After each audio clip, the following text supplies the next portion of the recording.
coming out. Hope everybody had a great weekend. Certainly want to wish the best of luck to Coach Staley and her team up in Greenville this weekend. Hopefully we can get two more wins there and then head to Dallas for the Final Four. So like all Gamecocks, will be cheering hard. Going to be a big weekend around here Friday and Saturday. Got our high school coaches clinic coming up this weekend. Really looking forward to visiting with so many fantastic high school coaches from South Carolina and the surrounding states that are coming.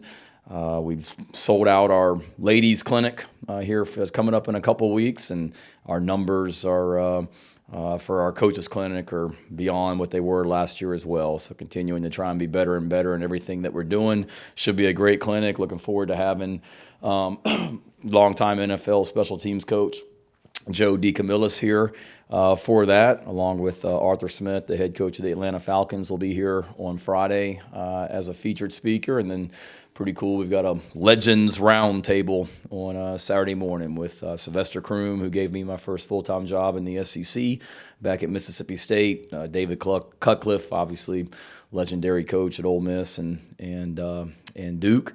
And then Frank Beamer, pretty good coach in his own right as well at Murray State and Virginia Tech. So looking forward to having those three guys here. That it's great to be able to fellowship with so many high school coaches, and it's great for us to be able to learn from the speakers that are coming, learn from the other coaches that are here that are part of the clinic, and should be a lot of fun as well. And then I practice on Saturday morning also. So busy weekend, a lot of good going on. And like we had last Saturday, I know we'll have a awesome group of high school prospects that'll be here this weekend as well. Just finished practice 4 of spring practice, off to a really good start. Really like the way that we're working, like this group, like the energy they have.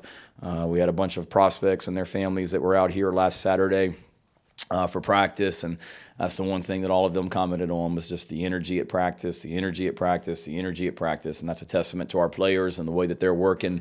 Really proud of them, and it's been 4 good days. Got a lot of work to do, a lot to clean up, but love the effort that they're practicing with and the work ethic of this group. Saturday was our first day in full pads, and then we were in full pads again today as well. So working hard, getting better, a lot of great competition going on out there, a bunch of position battles, so it's been fun to watch, and eager to get out there on Thursday for practice number 5. So with that, any questions? And absolutely going to you with that Goonies shirt on today, man. That is awesome.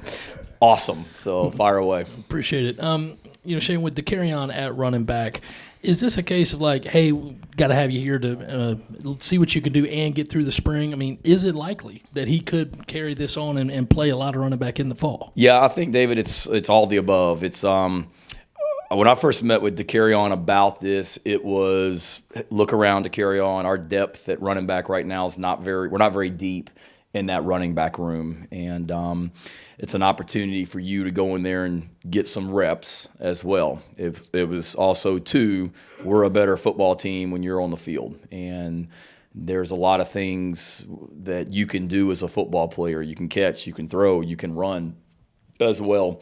Knew it would be somewhat of a seamless transition because he's done a lot of the quarterback stuff and the run game at quarterback also. So it was, hey, let's get you some reps. We need you, and it's an opportunity for you to let's see what you can do.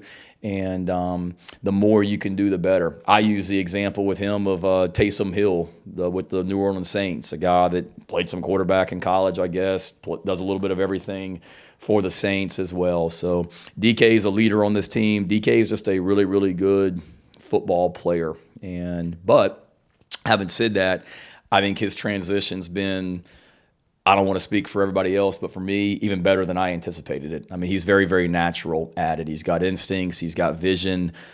He's tough. We showed the team this morning. We were doing a one-on-one pass rush drill where it's the running backs versus the linebackers and one-on-one pass pro. And DK's first 2 reps ever as a running back are like textbook. Everything that Montario Hardesty teaches at the running back position when how to block a blitzing linebacker, DK was awesome. So he's embraced it and ran with it, pardon the pun, and we'll see where it goes. And my conversation with him was, we know what you can do at receiver. We know what you can do at quarterback. We're not going to get away from that, but we got 15 spring practices. Let's see how this running back thing goes, and we can always go back to receiver, but it's also something that we can continue to expand as we go. Shane, I know every position's up for grabs on this team, but you mentioned some position battles that you're watching. What are some spots that you're especially kind of intrigued about or paying attention to this spring from a battle perspective? There's a lot. It really is. Quarterback. Obviously, Spencer goes into the spring as the number one, and Luke's done a nice job as the second quarterback. But how does it shake itself out beyond those guys? And does Luke where does Luke, does he maintain that role? Does he continue to push Spencer? Does he not with the other quarterbacks that are in that room with running back? Juju coming into spring is the starting running back by experience, and we got some new faces in that room. The tight end room, it's all new faces. And how does that shake out? What do those guys do? So those guys have been fun to watch. You got 3 transfers that have played a lot of football, and you got 3 true freshmen that are here right now as well at the tight end position. Really 4, I guess, if you count all of those guys that have come in as freshmen, and 3 new starters on the offense, or 3 starters on the offensive line that we got to replace. Marquis Anderson's a true freshman. Watching him, can he help us early? I think every position I'm about to name, Colin, except maybe receiver, and there's great battles going on there as well. Defensive back, we lost Cam Smith and Darius Rush. How does that corner position shake itself out? At linebacker, we lost Sherrod and Brad. Watching these young guys that are in there, Jaron Willis that transferred in, Bam Scott, Debo, Stone, all those guys. Mo Caba's not practicing right now, so it's a great opportunity for them. And then, defensive end, we've lost a lot of guys there. How does that shake itself out? So I wish I could give you a more specific answer, but really I love watching practice and then going in my office and watching the practice tape of all those positions, because there's a lot of new faces that are pushing for opportunities, and I got a lot of guys that are fighting for roles, and it's fun to watch. What's kind of the biggest difference you've seen in Spencer coming into spring practice this year versus, where he was last year coming in brand new? I think it's just the confidence that he's playing with. Not that he wasn't confident last year, because last year he was learning a new system, and this year he's learning a new system. There's some carryover, but there's a lot of newness to what we're doing as well. But he's very confident, very comfortable. And to me, it's just the leadership that I've seen from him. Last year he came in at this time, and I've said it before to you guys, he wasn't really trying to impose his will and force his leadership upon anyone. He was trying to earn their respect and earn a role and go from there. Now everybody knows what he can do and what he's done here at Carolina, and he's been much more of it's very clearly his team. It's very clearly his offense, and the leadership that he's showing out there, just being vocal and talking to people. That's the biggest thing that I've noticed from him. Shannon, I know you probably don't want to share too much details in terms of what's so different about the offense this year in comparison to last year, but at the same time, too, if you don't want to answer that, what are some of the feedback you're getting from some of the players in terms of what they notice that's different, what they're liking, in terms of where they're at right now in comparison to maybe 4 practices in just spring last year? Yeah, I think it's anytime you go into a year, you want to do a great job of doing what your players do well and figuring out ways to get the ball into the hands of your playmakers on offense. And whether we had maintained the same offensive system or not, I felt like we needed to do a better job of being able to communicate and make it, it was too big of a deal was made out the last 2 years of we're running this pro-style offense that's too hard to learn. That's not the case at all. But I do think we can do a better job of streamlining how we communicate and not have to have Spencer read a wristband with 100 play calls on there as well. If there's a way to communicate better and get plays in, let's do it. So we've looked at that, maybe just trying to minimize some of the terminology. And we've always been a team that's, gone fast and used tempo. So we never want to get away from that. We want to continue to be able to utilize tempo, go fast when we want to go fast, and slow down when we want to slow down. I know Trey Knox said it a few weeks ago. We were going to go fast every play and try and wear the defense out. Well, yeah, we want to have the ability to do that, but we don't do that all the time either. And that was the same thing last year. So I think with anything, Mike, it's just getting the ball to the playmakers and continuing to try and find ways to streamline things to make it easier to communicate. And I think that's the feedback that I've gotten from the players. There's still pro-style elements, and it's still complex in a lot of ways. We got to learn how to get lined up and execute. Here on day 4, that wasn't what we needed it to be. But let's figure out what we're really, really good at and just continue to build on that and get the ball to guys in space where they can just play fast and not have to think as much, but always still be able to run the ball and throw the ball when we need it and be explosive and protect the football, all the things that we talk about. Talked a lot about Dowell on the recruiting trail, about Dowell in the film room. Now that you've seen Dowell in practice, kind of hands-on with pads, what are your kind of impressions of him and how he's going to be able to help this team going into the fall? Yeah, still very good. I've been really, really impressed with him and the entire offensive staff in general. Great energy out there on the practice field. I talked about the energy of our players, and that starts with the energy that we as coaches bring out there on the field. If we're walking around dragging and not excited to be there, the players are going to feel the same way. And our coaches are high energy out there on the field, and Dowell's no different. Coaches them hard. He's very demanding, but also makes it fun and very positive and high energy as well. But he's a competitor, and when things don't go the way that he wants them to go, he lets that be known, whether it's to the assistant coaches or the players or whoever it might be. So really been impressed so far, and then Coach White and his guys on defense doing a great job. Also, there's great competition, like Colin asked, at the positions, but also amongst the coaches as well. We're all competitors, and the offense wants to win, the defense wants to win, and on and on and on. Shane, the last couple of years, you've had guys in the secondary come on, whether it was Darius last year or Foster the year before that. I guess every player is a little different, but what is it about Torian as a coach that allows you guys to maybe develop guys like that so quickly and to get them to a point where they can make an impact that quickly and really in not a lot of time? I guess what is it about his coaching ability, what he does with those guys? Yeah, great question. He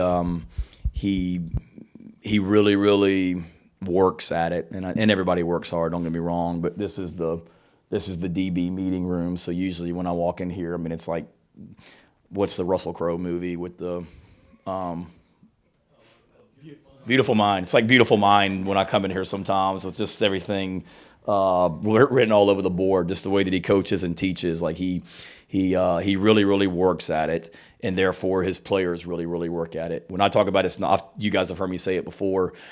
This is not an easy program to be a part of. Like, our guys work really, really hard, and it's demanding, and you're held accountable. Well, it's not easy to be a defensive back here. Coach Gray is going to coach you really, really, really, really, really hard, and you're going to have to invest a lot of time into it. But I think all of our guys know that he can make you better. And he's shown that with what he's done with guys here. Carlins Patel came in, and nobody knew who Carlins Patel is, and he's still, I guess, on the roster with the Steelers, and Cam and Darius and Foster and whoever the guys are this year, and then where he's been at other places as well. So when we recruit people, they know that as well, and they understand the way that he can develop them. And I think it's just that. It's his knowledge, Ben. He's coached at a high level in college. He's coached in the NFL. He played at a high level in college. We were at Virginia Tech together, and he was a great player. And then he got drafted and was going to have a great career in the NFL and got hurt, and then turned into coaching. So he's been at every level, and with all the players that he coaches at defensive back, he's been in their shoes, and he's got a great way of relating to them and just getting the very best out of them. Shane, I know that for a long time before you became a head coach, you were planning and had notebooks and thinking about how you're going to do it. At what point did you decide that when I'm the head coach, I'm going to have a special teams coordinator that's just doing that, not coaching a position? How important is that to you? And what sort of benefits do you think that gives you? I think there's like 8 of the SEC and ACC teams that have that, and the rest don't. But how important that is to you? Yeah, great question, Gene. Probably very late in my time as preparing to be a head coach that I think I would hire a special teams coordinator. I'd always said if I ever got a chance to be a head coach, I saw my dad do it where he was his own special teams coordinator. I always knew I wanted to be involved with it. And in fact, when I interviewed with Ray Tanner and Chance Miller for this job, and we started talking about potential coaches, I mentioned that I was interested in hiring Pete Limbo to be the special teams coach. And Coach Tanner asked me, he's like, "You're a special teams guy. Why do you need a special teams coordinator?" He asked me in the interview, and I told him if I wouldn't do it unless I felt like I had the opportunity to hire the very best special teams coach in the country, and that's the way I felt about Pete. And I think And if I couldn't hire who I felt like was the very best, I would have just done it myself and followed the model that my dad did. And I'm still very, very, very much involved. I mean, that's kind of my, I don't want to say baby, but I've always been a special teams guy. And I've coached offense, defense, but I love being involved with the special teams aspect of it and don't want to get away from it. But it was probably more, one, the opportunity to hire a guy like Pete made it somebody that I wanted to bring in here. When I first got hired, Gene, it was because I knew, being a first-time head coach, there was going to be so many things that I had to deal with as a head coach that I didn't want to shortchange what we were doing on special teams. And I think what we do with Pete is unique. There's a lot of coaches or a lot of programs that they have a guy that has the special teams title, but he coaches another position, which is code for he coaches the position and they have an analyst on their staff that's probably running the special teams, is what it means. We have a special teams coordinator that doesn't coach another position. So he's able to devote all of his time to special teams. So in practice, when one of the benefits is in practice, when we're not doing a special teams period, we know the kickers aren't down at the practice facility working on their golf swings, and then they come back up the hill for punt. Like Pete's with them, like when Joe did when Joe was in college as a kicker at Middle Tennessee. I'm sure he did that as well. But Pete is coaching them. So you're just as likely to see them working on tackling drills, the punters and the kickers and snappers during practice as anything else. And he's able to really devote time to them. Working on punt fakes or field goal fakes. He can spend time with the kickers doing that during practice. And then he's also a great eyes for me because he's not coaching a position. He can give me his thoughts at the end of each day. Here's what I saw from this group, or here's what I saw from that group. And then he does a great job of being able to point out things that we do in practice and how it relates to special teams. There's a drill, I think you guys have been out there for, we call it perimeter, where it's just wide receivers and DBs working on perimeter blocking, and we throw a ball out to a running back, and he's got to make people miss in space. And Pete loves that drill because it's everything that we do on things that happen on special teams show up in that drill. So to answer your question, being able to kind of see everything at practice, extra attention on the kickers and punters and snappers, recruiting. You know, he's kind of able to recruit his area really, really well, along with the kickers and the punters and the snappers. So I'm so glad I did it, but especially so glad I did it because I've done it where I was the tight ends coach at Georgia, but I was coaching the special teams, and I was the tight ends coach at Oklahoma, and I was coaching half or all of the special teams depending on the year. That was not code for an analyst, did all the coaching. That we didn't break any rules. I was doing it. But a lot of places, they may have an analyst that's really the special teams coordinator. But it was hard for me. I say that it was hard for me to do both. You're trying to balance coaching the tight ends for Lincoln Riley and his offense, but you're also trying to coach the special teams, and it's really tough to be able to do. So, sorry, you got me going on that one, Gene. I like that. You mentioned y'all have to limit turnovers next year. I know it's early, but how have you seen that improve so far through the first 4 practices, and how do you plan on improving on that throughout the spring? Yeah, we just continue to emphasize it. I mean, coach it every single rep. It may be something that we're just doing in an individual drill, and it's the wide receivers working by themselves and being able to point out when we have bad ball security, even if it's just a drill without even a defense against us. But it's been pretty good, to answer your question. The first group offensively, I think they've had very few turnovers, if any. I think there was a tip ball today that maybe got intercepted, but there haven't been as many. And it's tough as the head coach because you don't want to see turnovers, but you do because you want your defense to be creating turnovers so we can lead the SEC again in takeaways. But it's something that we're emphasizing. We've always emphasized it. We're just trying to find ways to continue to coach it better, teach it better, and emphasize it over and over and over and over again. Of your defensive ends who are available to practice, how have they looked? And I guess with Terrell specifically coming off his thing from last year, it seemed like he's kind of full go at this point. Yeah, he has. Terrell's done a nice job. All those guys are flashing. Tyreek Johnson's an older guy that, he's made a lot of plays out there as well. Desmond's a true freshman that looks the part and just learning what to do. But once he knows what to do, we're really excited about what Desmond is going to be able to bring to the table. Brian Thomas flashes. Donovan Westmoreland's, doing a nice job in there as well. So I'm trying to think who I'm forgetting in there. But all those guys have flashed, and we're trying to get them a lot of reps and and continue to see who separates himself from that group. Any injuries to report since you've put on the pads, and any departures from the team through 4 practices? Injuries, nothing major. Minor hamstrings, groins, nothing major. Elijah Davis has missed a couple practices with a groin injury, I guess, and Pup Howard tweaked his hamstring a little bit. He's been limited, but knock on wood, nothing major or long term, and hope to have both those guys back soon. And then departures, unless somebody's left the program in the last 20 minutes since I came upstairs, no.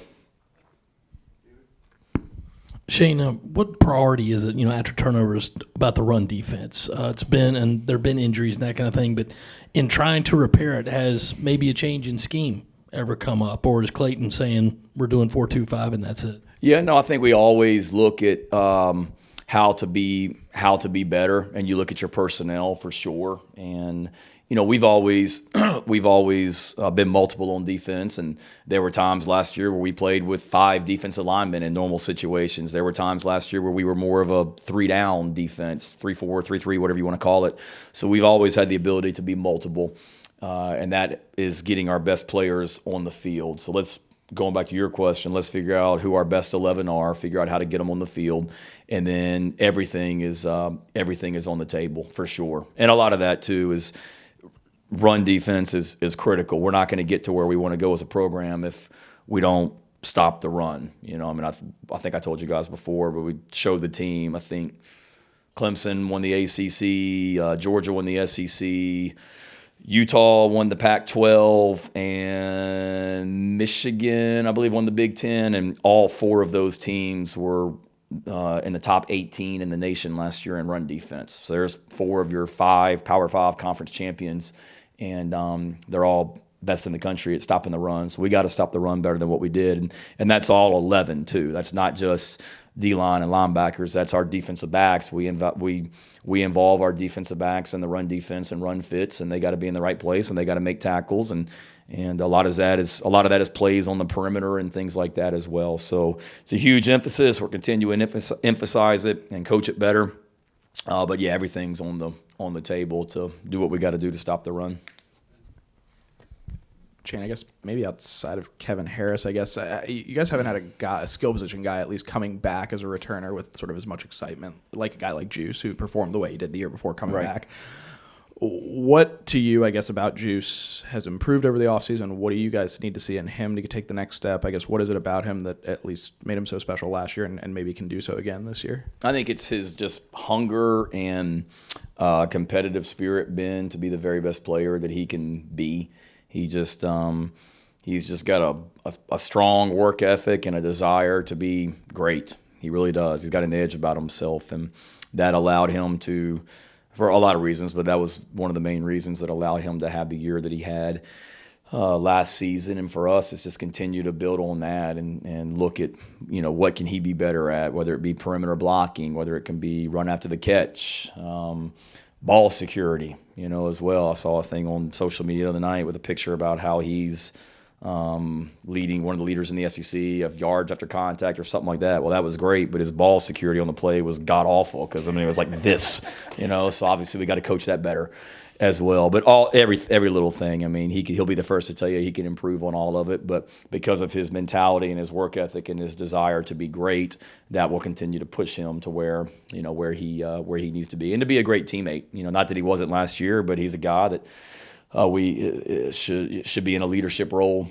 for us, and that whole wide receiver group, really excited about Xavier Leggett and what he's been able to do this spring and building off last year, and AB and some of these young guys who comes on with them as well. We're excited to see. I was going to say you were a long snapper in college too. How was your golf game at the time? Long snapper, but I knew I wanted to get into coaching, and I knew I wanted to get into coaching, so I also played receiver, so I could be doing wide receiver stuff during practice as well. So I would do the snapping, but then I also play receiver because I wanted to learn for sure. My dad was the special teams coach, so he was in charge of the kickers and the punters and the snappers during practice as well. So this was back like people probably get fired nowadays, but back then like he just made the kickers and punters and snappers when they weren't doing anything. They just carried like a bucket around and filled in like all the divots on the practice field with dirt and sand, like they were part of the grounds crew, you know. So we've evolved from there. I tell our guys that all the time. I'm like, y'all got it easy with Pete. Y'all are in there like working on fake punts, and we need to put a bucket in your hand and go fill in some of the divots we got out here from tearing up the grass. In his early days. I don't need like people coming after me now or coming after him on that one. A couple of the guys yesterday mentioned Eddie Lewis making some early impressions. Just what has stood out to him integrating into a pretty established receivers room as a transfer? Yeah, great young man, very focused and driven for sure. I mean, that's another one going back to Colin's question earlier about just position battles. You know, where does he integrate? He's got punt return ability, you know, and that's one thing we liked about him as well. He's got explosive play ability in the return game, and he's got some quickness, and he's continuing to gain confidence in what we're doing as an offense, and then his abilities as a player as well. He was a confident guy coming in here, but that's a jump going from Memphis to, you know, the SEC in South Carolina and playing with Spencer Rattler and this established wide receiver group. So he's getting more and more confident and comfortable, and you know, I just like his twitch, his quickness, his athleticism, speed. He's got a lot of things that, you know, are attractive to us as he continues to get better and better and better. Hey, Coach, you talk so much about these position battles, how there's so many going on, and maybe it's from an outside looking in, football practices seem very hectic. How do you gauge who's winning these position battles with just two eyes? Yeah, great question. We got a fantastic video crew here led by Joe Lyle that videos literally everything that we do in practice. So it's my two eyes that I'm seeing at practice, but then it's every other coach that's evaluating as well, and watching. And then when we come in off the practice field, you know, I started watching it before I came in here, and then as soon as I walk out here, I'll go back down and either in my office or in the staff rooms with the coaches, and we'll literally watch every single play from practice today. And it's not just the team reps, it's the one-on-one reps, it's the individual periods when you're just working with your position group, and you're evaluating that kind of who's winning. And then it's not just on the practice field either. It's, you know, how you're handling yourself outside this building, and can we depend on you? And in the meeting rooms, do you know what to do, and all that as well. So there's a lot that goes into it, but we've got 15 practices and a big body of work to evaluate for sure. Just saying, filling divots could also be a golf thing from a special teams perspective. It could. It's probably where it came from, but I said it wasn't so much a divot. Divots did sound very much golfish. It's more like holes, you know, or the cleat tore up the grass or something like that as well. I want to ask about three guys in particular. Sell and OD are two guys that are being asked to take another step. What have you seen from them? And you mentioned Marquis. What have you seen in terms of his adjustment to the college game, where he might fit on that offensive line? Yeah, I think Sell and OD are doing great. Two older guys that know it's their time, and they're taking another step. I think that bowl game was awesome for O'Donnell because he gained some confidence in the bowl game against Notre Dame and grew from that, and knows if it's now or never. You know, it's my time, his time. Excuse me. And he's really been good from a leadership standpoint. He's had some things that he was dealing with this week off the field that the old OD probably wouldn't have handled this week as well as, or last week I guess it was, as well as he did. But, you know, Pete gives out like a special teams player of the day, and he was our special teams player of the day on Saturday, last Saturday. And then he's also doing great things at defensive back as well, just gaining confidence. Same thing with Sell as well. Sell obviously played really, really, really good football down the stretch, you know, and we all remember the Clemson game, and he got isolated out there on an island basically the entire game against Clemson. Marcellus did, and made some big-time plays for us that day against those guys and gained confidence from it. So those two guys are really good players that were playing behind good players last season. O'Donnell's done a great job of getting his weight up, getting stronger, and is on a great, you know, upward path as well. And Marquis, he's done a nice job. he and Xavier McLeod, we talked about it in our team meeting this morning, showed some clips of those guys just in one-on-ones, and they're making each other better. You know, true freshman offensive guard or tackle versus true freshman defensive lineman, and really competing and working hard. And I'd say the same thing about Marquis. I'd say about the whole freshman class, like they don't look lost out there. You know, there's been days, like if you guys went out there and watched the entire practice, you wouldn't see all these freshmen and they don't know what to do and they look completely lost and physically overmatched. Those guys don't. They're doing a nice job and they're getting a lot of reps, a lot of opportunities and making themselves better because of it. Shane, with your recent appearance on Bussing with the Boys. Thought we'd get through it I thought we'd get through this thing without that question. Well, I wasn't going to ask you exactly that part of it, unless there's a media member you'd like to fight. But anyway, what I was going to ask you is one thing that you did bring up, though, was about the social media interactions and some of the things that you guys have done over here, basically just showing behind-the-scenes stuff. And it obviously wasn't like that with the previous head coach and the coaching staff. I bring that up because how do you balance that while also understanding, you know, that guard that maybe you want to keep up a little bit. I mean, you know, put yourself out there a little vulnerable, knowing that it can't help with recruiting, but obviously it can turn quickly if things turn south. No, it's definitely a fine line. It's a great question. I mean, we want to showcase this program and all the people in this program and all the great things that are going on here at Carolina within our football program, but there's also a fine line of too much where we don't want everything coming out of this building and our guys having our guys lose focus on what's important. Like none of that stuff matters. None of the energy that's being created. Nobody cares what we're doing if we're not winning football games. And let's not forget about what we're here to do, and that's to win football games and obviously graduate from an academic standpoint.